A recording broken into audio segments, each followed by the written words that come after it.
because the finding and the gathering of leaders is not easy. In fact, let me share with you, 2 or 3 reasons why it's difficult to develop and to attract leaders to you. Number one, leaders are hard to find. They're hard to find.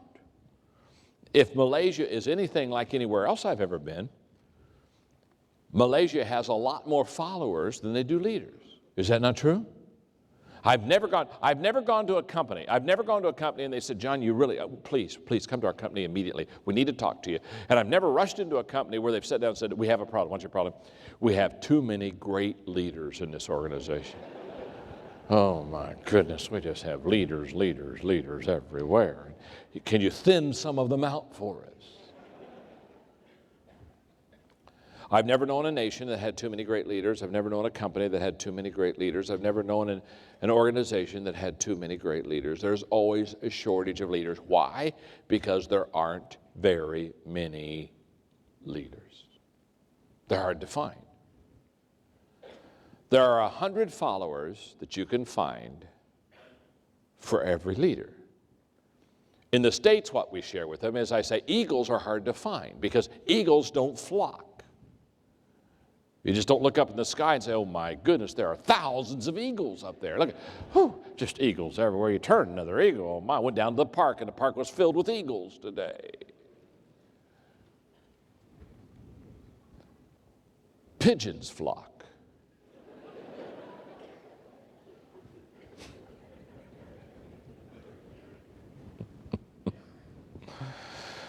Somebody told me one time, they said, John, I can't believe what you say. I say, you'd be more impressed if you knew what I didn't say. Eagles don't flock. They're hard to find. You have to find a leader one at a time. When I fly into do conferences, a lot of times the people who are picking me up at the airport, they don't know me. They've maybe never heard me or never seen me, maybe never heard of me. But they have the assignment of picking me up at the airport. And what I've noticed is there's 2 kinds of people that pick me up at the airport. One kind of person that picks me up at the airport, what they do is they stand outside of the security area, wherever it is, and they've got a big card, and on it they put my name, like John Maxwell. And so maybe they're talking to a friend, but they're standing out somewhere, and they've got they got this card in the area, and they're basically saying, get off the plane, get through security, look at the card, read it, come over and introduce yourself, and I'll take you where you need to go. Basically, they put all the responsibility of me finding them on my shoulders. That's okay. Most of the time, I go up to them, introduce myself. Once in a while, I want to have fun. I just walk right on by. Take a taxi to my hotel and scare them.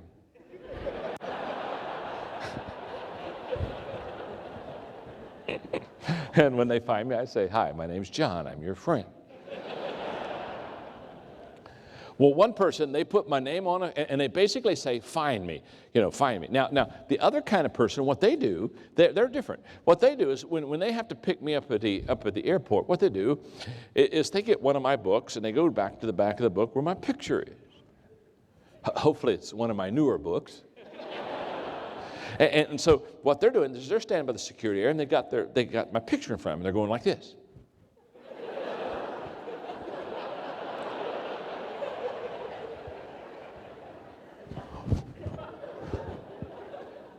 And then they go, you're John Maxwell. Well, yes, I am. How do you know? Well, I've got a picture of you.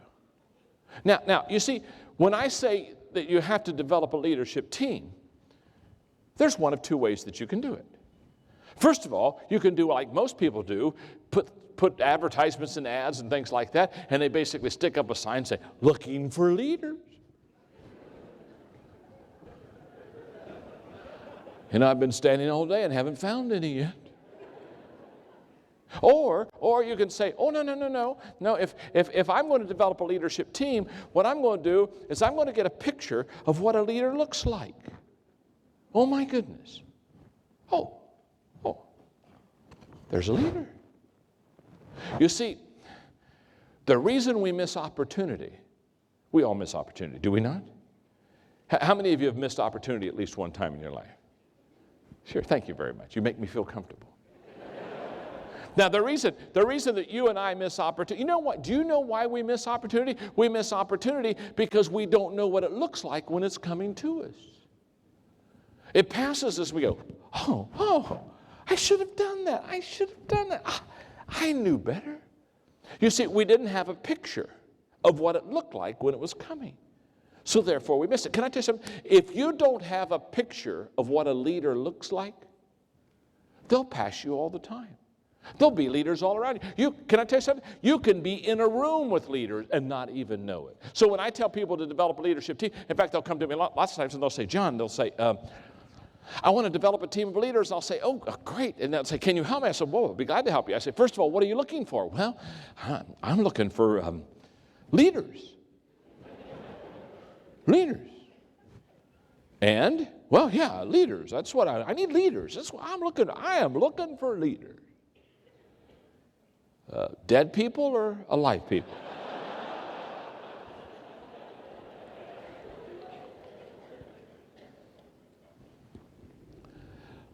Let me do my best to draw for you maybe 4 or 5 pictures of what a leader looks like so that you know what they look like when they come. Now, obviously, I'm not going to be able to do a lot of it, but let me tell you something. If this is something, if you're trying to develop a leadership team, there's a book, the best book that you can get out of all those books is the book on the 21 qualities of a leader.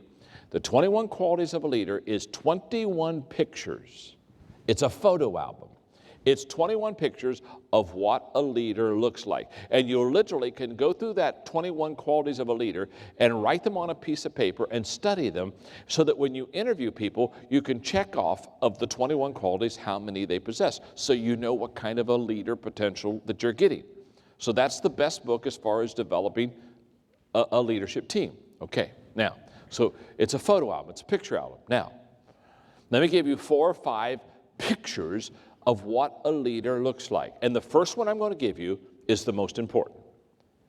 This one, I guarantee you, is found in every leader that you will ever bring on your team. Here we go. Number 1, leaders have the ability to make things happen. You say, John, what do you mean they have the ability to make things happen? Very simple. It's very simple. No matter what job you give them, no matter what task they have, they always do it and do it well, and they always bring it home. There are some people in life that they know what happened. There are some people that don't know what happened. Do you know what I'm talking about? Are there not some people you can give them a job and you don't even need to worry about it. You know they'll bring it home. They'll get it done. Isn't that true? Aren't there other people you give them a job and you have to keep watching and asking and following up and making sure it gets done and sending out emails and memos because you know they don't have the ability to bring it home. Are you with me? So when you're looking for a leader, Jack Welch calls it getting out of the pile. What he basically says is in any company, in any organization, there's a pile of people, and the people that get out of the pile and distinguish themselves are the people that have the ability to get the job done. In other words, they can bring it home. Now, here's why that's important as a leader. If you can't deliver the goods, if you can't bring it home for yourself, you'll never be able to bring it home for anyone else. In other words, you can't transfer what you don't have. So therefore, if you can bring it home yourself, then there's potential you can help others bring it home also. But if you can't deliver the goods yourself, there's no shot at you ever being able to teach and train others how to deliver the goods. And here's why. We teach what we know, but we reproduce what we are. And so therefore, I can't reproduce other leaders. I can't reproduce other producers unless I can produce myself. So when I'm looking for a leader, the first thing I'm looking for is, do I have somebody on my team that they absolutely have the ability that when you give them a job, they not only get the job done, but they do it with excellence. They not only get it done on time, but they get it done before time. They always do more than you ever expected. They always bring it home. They are totally dependable. They are totally trustworthy. And basically, whatever you give them, you can let it go mentally because you know they're going to bring it back to you. In fact, when they bring it back to you, they're going to bring it back to you better than what you gave it to them yourself. That's the first quality I look for. In 25 years, I've only had 2 assistants. When I speak of assistants now, I'm talking about people who literally run my life. My assistant, Linda, now was mentored by my first assistant, who was Barbara. And when I say they run my life, I say they run my life. You say, what do you mean they run your life? They do everything. I mean, they do my travel schedule. They do my family, my wife, Margaret, and I. They do all my travel schedule. They do all my banking. They do all my financial stuff. They do everything. You're listening today to a guy who does very little.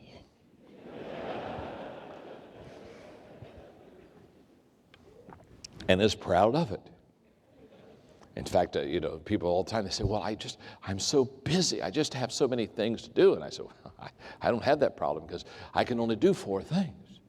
And see, when you're worthless in most areas, it's just wonderful because people don't want you. You know what I'm saying? They'll say, when they say, we want you to be on our board. I said, no, you don't want me to be on your board. I'm a terrible board member. I go to sleep during board meetings and I ask stupid questions and I'm just a terrible board member. And then they don't let you on the board and then that frees you up. Are you with me? So you say, I only do 4 things. And my assistants, they do everything. They do everything. I mean, on this trip, I never did it. I mean, I basically said, these are the countries I'm going to. They sat down, worked out my time schedule, figured out the hotels, figured out all the things. I mean, I got emails from my assistant, Linda, today, and she, on a couple things, because I have to meet the Prime Minister tomorrow in Thailand, they had to change some of my schedule. She handled it all. I haven't talked to anybody. I don't do it. They just every day get me up and wake me up and give me breakfast and then point me in a certain direction. And say, don't come home until you've done these 4 things. Well, when I was training my first assistant, Barbara, I was in the office with her one day, and I said, Barbara, I need the phone number. And I gave her the name of a person I needed a phone number that I didn't have the phone number with. And probably, I don't know, just a couple of minutes later, she came in, and she said, I can't find the phone number. And I said, you couldn't find it? She said, no, I couldn't find it. I said, well, I'll tell you what, Barbara. Grab a chair and pull up right beside me here at the desk and sit here with me for a moment. So she did, and she said, what are you going to do? And I said, well, I'm going to find the phone number. Obviously, you couldn't, so I will. So for the next 45 minutes, I called everybody I know, just kept working, you know how you do, keep doing it, and finally I got the number. 45 minutes later, I got the phone number, so I put the person's name down and I wrote the phone number and I handed it to her. I said, now, Barbara, go back in your office, then come into the office and say, John, I've got the phone number. And then I looked at her and I said, Barbara, never again, when I ask you to do something, come to me without delivering it. It's a requirement. If you're going to be in my inner circle, I don't accept excuses. I don't accept anything except bring home the goods. What Barbara would tell you is that day her life was changed. She realized that she was going to work not for somebody, because nobody works for me. They work with me. We're all partners. But she realized that that day I accept nothing but deliver every time. I deliver every time. Expect you to deliver every time. Because if you can bring it home for yourself, then you can train others to bring it home. What I have discovered is those who can't reproduce other people who can't, until you have a whole bunch of people who can't. And then you wonder why you're not succeeding in life. I love this. I'm going to agree this. This is so fun. The insurance companies compiled together a list of people's excuses when they got into automobile accidents. And I just love these. You talk about excuses. By the way, it's easier to go from failure to success than it is from excuses to success. I've never known a person who makes excuses who was ever successful. As soon as they go around if and can't and will and won't and haven't and should and as soon as they start ifing and butting, I know we're in trouble. So the insurance company, they came out, and I love this. These are explanations for automobile accidents, such as there's one. As I reached an intersection, a hedge sprang up, obscuring my view. That happens all the time, those hedges that just spring right up on you. An invisible car. An invisible car came out of nowhere, struck my car, and vanished. Those invisible cars will do it to you every time. The telephone pole was approaching fast. I hate it when those telephone poles start moving around on you. The telephone pole was approaching fast, and I attempted to swerve out of its path, and it struck my front end. I love this one. I was on my way to the doctor's with rear end trouble when my universal joint gave way, causing me to have an accident. To avoid hitting the bumper of the car in front, I struck the pedestrian.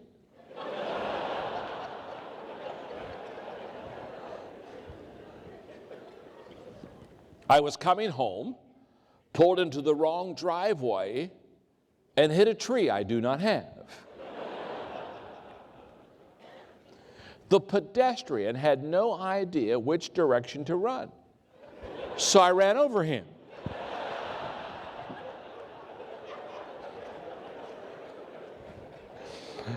One more. I pulled away at the side of the road, glanced at my mother-in-law, and headed over the embankment. Now, if you're looking for leaders, the first thing you look for is, does this person have the ability to get the job done?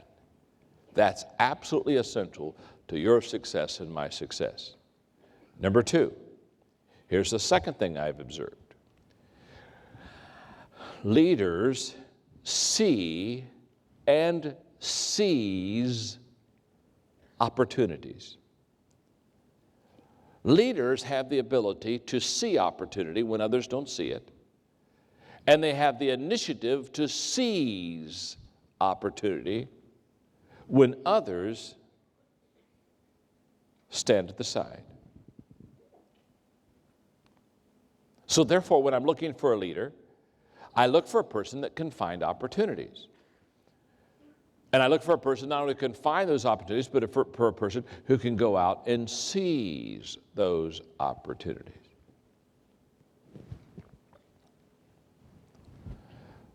I often go shopping with my wife, Margaret. And one of the reasons I do so is because she shops very quickly. She shops more like a man. She doesn't have to go in and touch everything and feel everything and hold it and do kumbaya.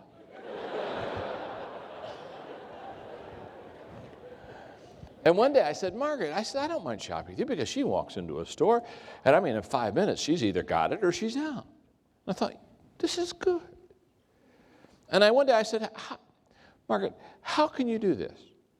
And she told me, she said, John, she said, you notice how some evenings at the house where I spend time looking through catalogs?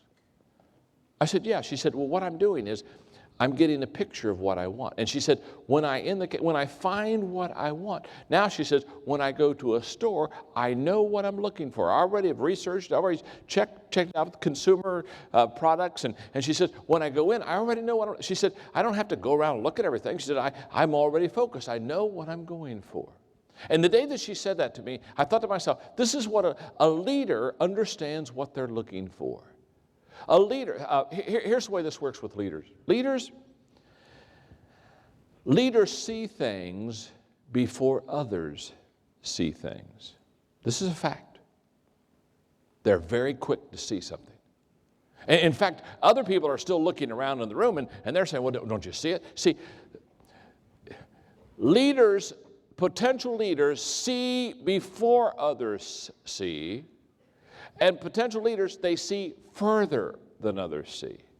They not only see it first, they see it further. They see it in its breadth, in its size, and its largeness. And so they see it first, and there's a tremendous advantage if you can see it first.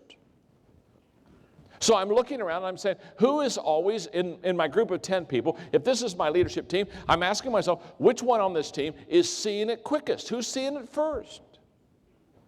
Because that's the sign of a leader. I mean, some people, is it true, on your team, they never see it.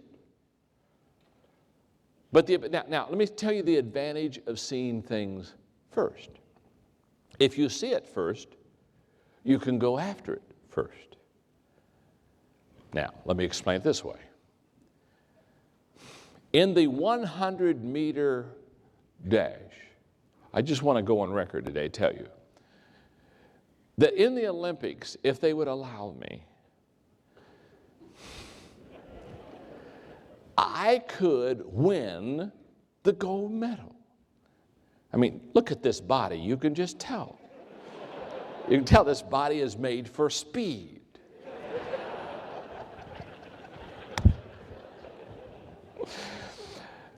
I could win a 100-meter race if they just allowed me to do one thing. Just one thing. If they would give me a 10-second head start. I could get this fat body. Yes, I could. If they gave me a 10-second head start, I could win the race.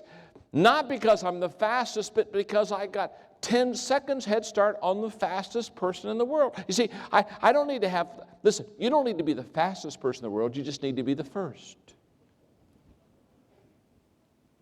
And the moment that you understand that, and you begin to look around and you begin to say, who's always picking it up first? Who's catching on the quickest? Who sees it? Who's always coming first and saying, I got an idea. Hey, let's try this.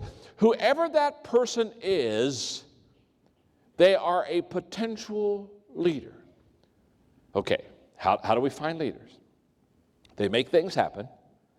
Secondly, they see and seize opportunities first. Number 3 is that they add value to the people around them. One of the ways that you can see a leader and pick one out is that they are making everybody around them better.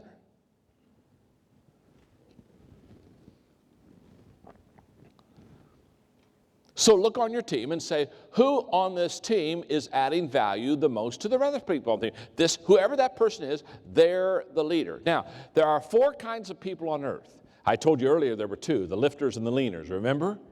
The elevator principle and the winning with people. There are really 4. There are adders, subtractors, multipliers, and dividers.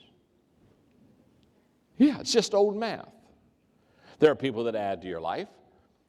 They add a little value. There are people who subtract from your life. They take a little air from you.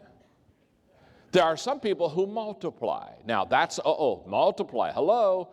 Now you're into leadership. They multiply value, and there are other people, they divide. I mean, they just absolutely divide you. They divide the team. Their whole goal is to divide everything. It's their spiritual gift.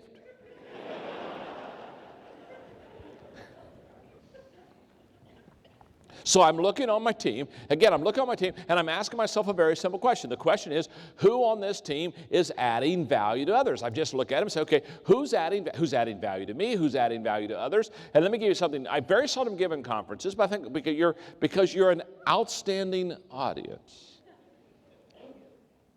You know you're above average, do you not? You understand that, don't you? I had to come all the way to Malaysia to find an above average audience. So you can look at your neighbor right now and say, you're good. Go ahead and tell them that. You're good. Tell them that. You're good. You're good. All right. Look right back at them and say, not that good. Not that good.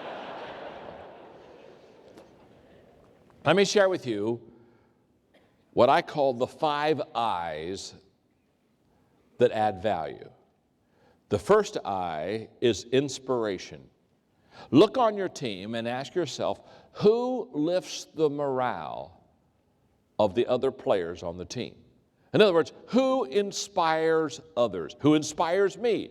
Who lifts my morale? The second I is information. Who on the team is always giving me important information that helps me as a leader? Who's telling me things that I need to know to lead better? Who's the person that just absolutely is the one who's informed? They know, and they tell me, they tell the other team members. The third I is ideas. Who is it on the team that comes up with the best ideas? Who is it that when I throw an idea out, they're always making it better? Now, this is one of the values of teamwork. One of the things I teach is that if you really want to develop a good team, you need to develop what I call a thinking team. I have a thinking team of 8 people that are very creative, and we sit together every 3 months, and we spend a half a day just thinking about how we're going to write books and what we're going to say and what we're going to do and how we're going to solve problems. And they're great. And what I've learned is that none of us is as smart as all of us. And some of my best thinking has been done by others. And so therefore I get my thinking team around me. Now, this is the idea question, this is the third I. And so I look at my team and I ask myself, okay, who is it that when I throw an idea out at them, they give me a better idea back? Because whoever it is, they're a good thinker.